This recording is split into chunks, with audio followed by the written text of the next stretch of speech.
Hello everyone. In previous lecture, we studied about the long wall and short wall method for calculating the quantities of any structure if the plan is given.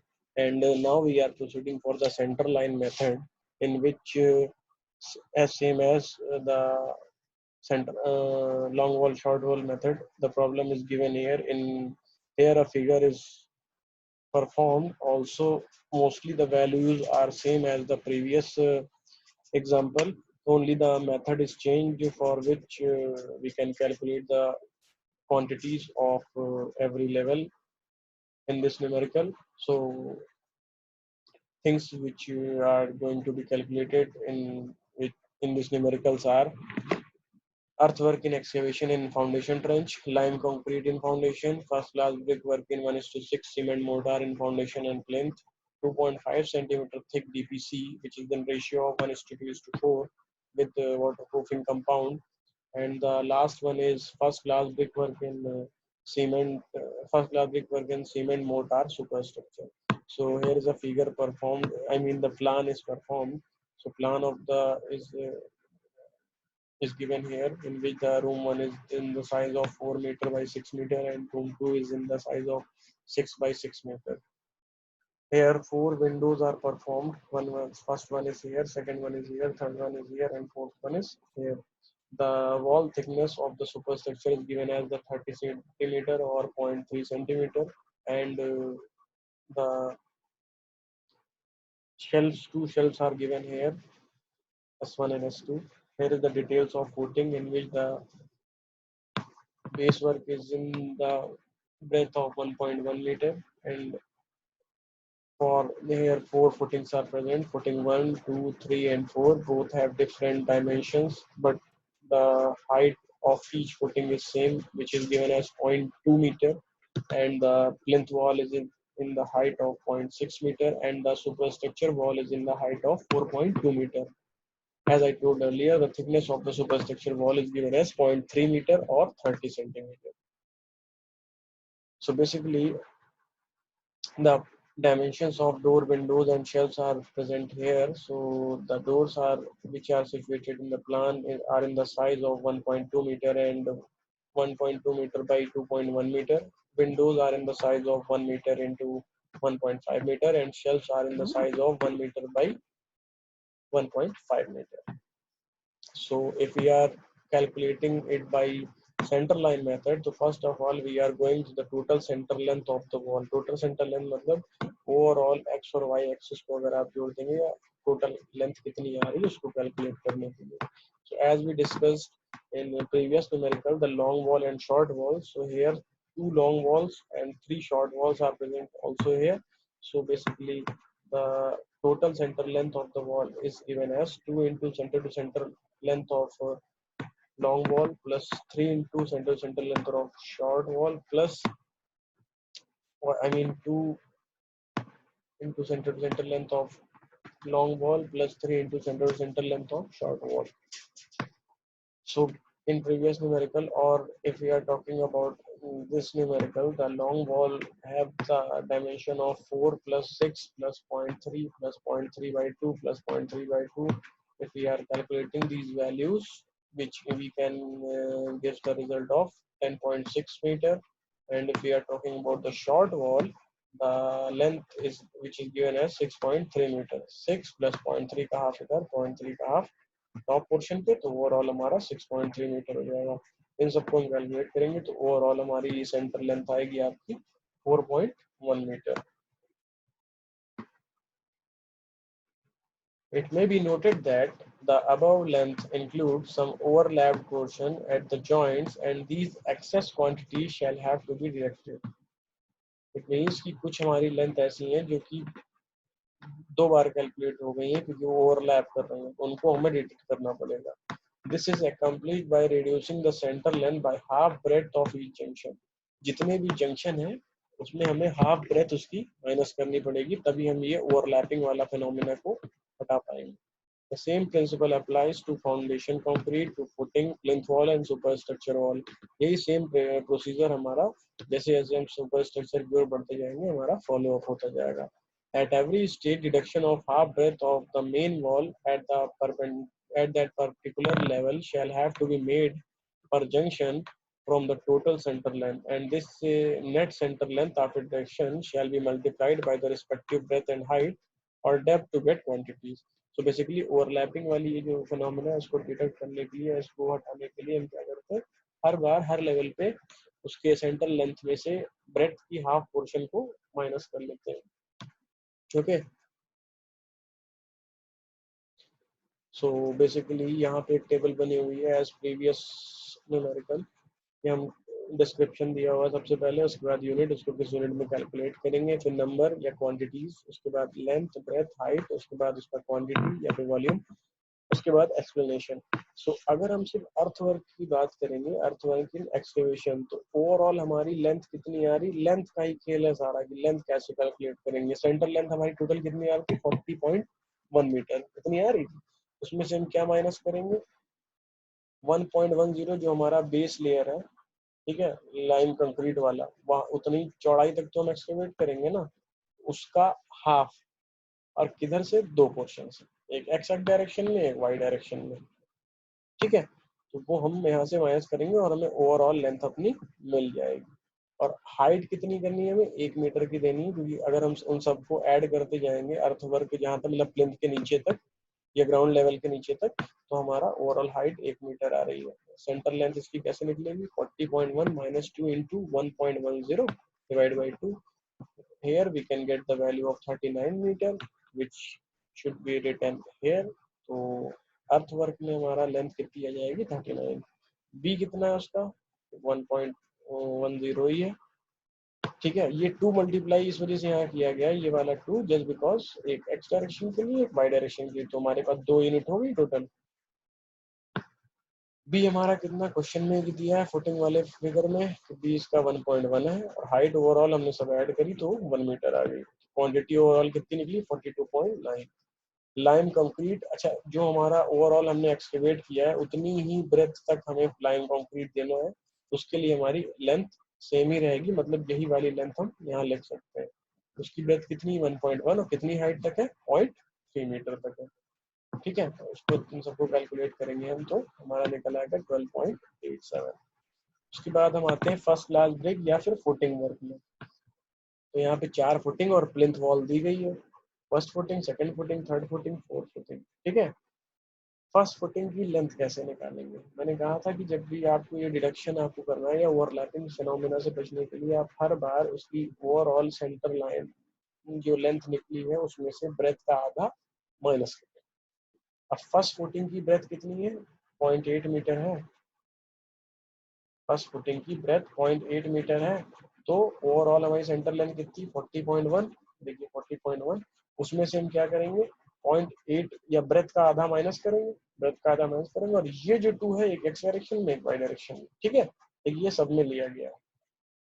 Okay, और ये जो height निकली ये question में given है कि उसकी height कितनी है. जैसे फर्स्ट फुटिंग की 0.2 है, सेकंड की 10 है सेंटीमीटर है, थर्ड फोर्थ की भी 10 सेंटीमीटर, और प्लिंथ वॉल की लेंथ कितनी, 80 सेंटीमीटर.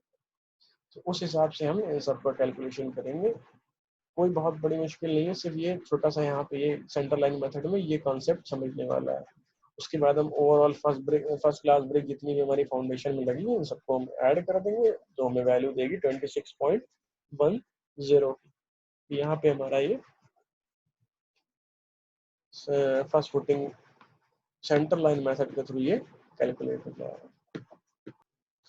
सो बेसिकली अब आते हैं फोर्थ स्टेप पे, डीपीसी के लिए. डीपीसी हमारा किसमें कैलकुलेट होता है, स्क्वायर मीटर में. उसके लिए हमें एल और बी चाहिए, हाइट तो चाहिए नहीं होती. एल हमारी कितनी रहेगी, अच्छा डीपीसी की ब्रेथ कितनी है, 0.4 या 40 सेंटीमीटर है, तो सेम चीज यहाँ पे भी करेंगे. उसकी लेंथ निकालने में ओवरऑल सेंटर लाइन लेंथ में से ब्रेथ का आधा निकालेंगे और 2 मल्टीप्लाई करेंगे. क्यों, एक एक्स डायरेक्शन में एक वाई डायरेक्शन में 39.7 आ गया, और बी उसका 0.4 दिया ही, इन दोनों को मल्टीप्लाई करेंगे और 15.88 आ जाएगा. बट डीपीसी कहाँ कहाँ पे माइनस होगा, जहाँ पे आपके डोर्स लगे. ठीक है, तो जहाँ पे आपके डोर लगे हैं वहां पे अगर आप डीपीसी माइनस करेंगे, डोर के नंबर्स कितने हैं, 2. ठीक है, और लेंथ कितनी है, 1.2, क्योंकि एक्स डायरेक्शन में आप लेंगे तो 1.2 है. ठीक है, और ब्रेथ कितनी है, 0.4 ही है, उतनी माइनस होगी. तो इन तीनों को मल्टीप्लाई करेंगे तो ये क्वांटिटी आप इसमें से माइनस करेंगे तो आपकी ओवरऑल डीपीसी निकल आएगी। ठीक है, उसके बाद बात करते हैं first class brick working superstructure. उसमें भी क्या करेंगे हम, उसकी ओवरऑल लेंथ निकालेंगे। लेंथ कैसे निकालेंगे, सेम क्राइटेरिया है यहाँ पे भी, ओवरऑल सेंट्रल लाइन लेंथ में से ब्रेथ का आधा माइनस करेंगे, 0.3 है देखिए यहाँ पे, उसका आधा माइनस किया और यहाँ पे 2 से मल्टीप्लाई और किया, एक बार एक्स डायरेक्शन के लिए, एक बार वाई डायरेक्शन के लिए, या एक बार लॉन्ग वॉल की तरफ के लिए, एक बार शॉर्ट वॉल की तरफ के लिए। वो 39.8 आ गया, वो हमने यहाँ लिख दिया। ठीक, बी कितना है 0.3 है और हाइट कितनी है 4.2 मीटर है। इन सब को मल्टीप्लाई करेंगे तो आंसर आ जाएगा हमारा 50.15। अब आती है डिडक्शन की बात, क्योंकि जो भी डिडक्शन आप करेंगे वो आप वॉल्स में ही करेंगे, फाउंडेशन में तो कोई डिडक्शन करेंगे नहीं आप। तो वॉल्स में आप जो डिडक्शन करेंगे वो डोर्स, विंडोज और शेल्फ्स की वजह से करेंगे। ठीक है, डोर ओपनिंग हमारे कितनी है 2, ठीक है, और एल और एच उसकी दी हुई है, बी कितनी है, क्योंकि वॉल तो ही माइनस करेंगे आप, तो देखिए वॉल हर कहीं 0.3 है। ठीक है, उसके बाद विंडो के लिए हमारे 4 हो जाएंगे, बाकी सारी विंडो का डायमेंशन दे दिया और 0.6 दे दिया। लेकिन जब शेल्फ की बात करेंगे आप, तो यहाँ पे देखिए जो बी दिया है 0.2 है, ये शेल मतलब एक अलमीरा टाइप की होगी, छोटी सी शेड जो होता है, और 30 सेंटीमीटर की वॉल है तो 20 सेंटीमीटर डिडक्ट करेंगे और 10 सेंटीमीटर उसमें एग्जिस्ट करेगा। तो शेल्फ हमारी 2 है, शेल्फ का साइज 1 × 1.5 है और उसकी थिकनेस या फिर बी कितनी हो जाएगी 0.2। ठीक है, क्योंकि back of shelf 10 centimetre thick wall, 10 centimetre thick wall की होती है जो शेल्फ का बैक होता है। ठीक है, उससे हम कैलकुलेट करेंगे, इन सबको मल्टीप्लाई करेंगे तो आ जाएगा 0.6 लेंट। उसके बाद डोर, विंडो और शेल्फ, इन तीनों के लिए आप लेंटल देंगे। लेंटल का साइज बेसिकली कितना होता है, डोर के लिए 1.5 लेंगे लेंथ, ठीक है, क्योंकि वो दी हुई है उसकी 1.5 लेते हैं। विंडो और शेल्फ के लिए 1.3 लेते हैं और बियरिंग उसकी हमेशा 15 सेंटीमीटर रहती है, जिसको आप हाइट लिख सकते हैं यहाँ पे। बट थिकनेस जो आप ओपनिंग देंगे वो तो, या थिकनेस तो वॉल के बराबर ही रखेंगे ना, लिंटर उससे छोटा बड़ा तो रखेंगे नहीं। उसके बाद हम इन सबको कैलकुलेट करेंगे और ओवरऑल इसमें से ये सारी चीजें माइनस करने के बाद हमारा 45.75 आएगा, which is the accurate quantity of a particular given figure by centre line method. So basically कोई डिफरेंस बहुत ज्यादा नहीं है, बस उसमें आप अलग अलग लॉन्ग वॉल और शॉर्ट वॉल को लेके चलते हैं, इसमें आप लेके चलते हैं। ठीक है, सो और तो बेसिकली अगर हम इस फिगर की बात करेंगे तो long wall short wall method जो कि हमने पहले सॉल्व किया था, उसमें हमने इसको लॉन्ग वॉल ले लिया था और ये सारी शॉर्ट वॉल ले ली थी अलग अलग। बट अगर सेंटर लाइन मेथड से हम इसको सॉल्व करेंगे तो सेंटर लाइन मेथड के अंदर ये जो डिडक्शंस है थोड़े से वो ध्यान रखने हैं दोनों ही मेथड में, प्लस जो सेंटर लाइन ली गई ओवरऑल एक साथ लॉन्ग वॉल और शॉर्ट वॉल सबको ऐड कर लिया गया, उसके बाद चीजें सॉल्व की गई हैं। ओके, ये जो ग्राउंड लेवल तक की जो हाइट थी 20 टाइम्स है, अगर इसको सबको ऐड करेंगे तो 1 मीटर आ जाएगी, जैसा कि मैंने वहाँ पे आपको क्वेश्चन सॉल्व करते वक्त बताया था। So basically these two examples are given here, which are very useful for calculating the quantity in any structure. If the plan is given, then we can easily calculate the how much the quantities will be used for making or for the production or the construction of a project. So for this lecture, that's enough. In this lecture, we studied the center line method in detail, and for more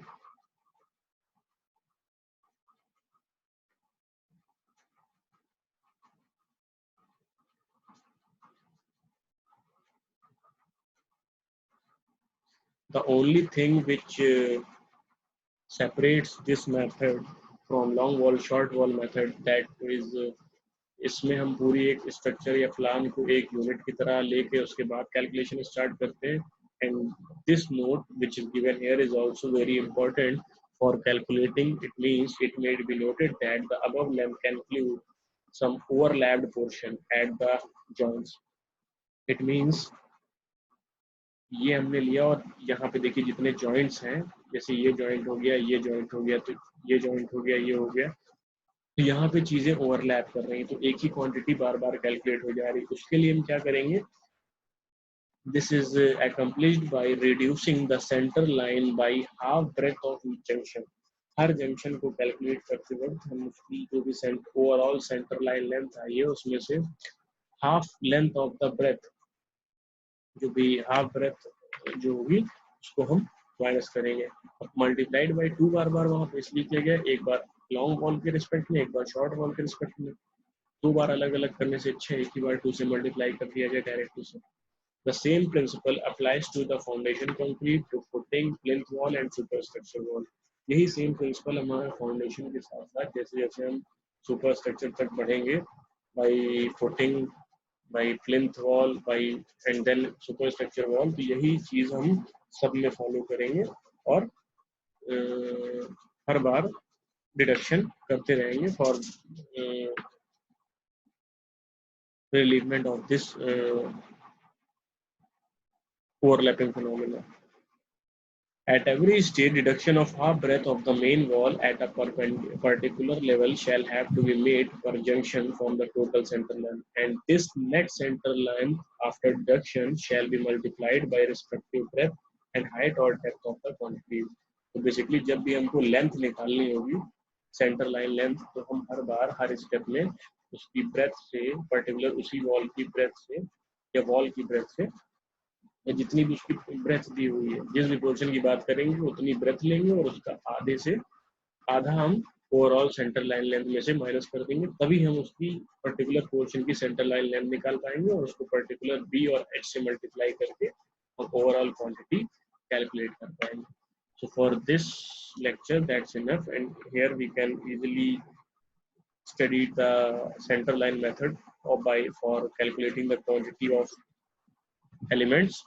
So thank you.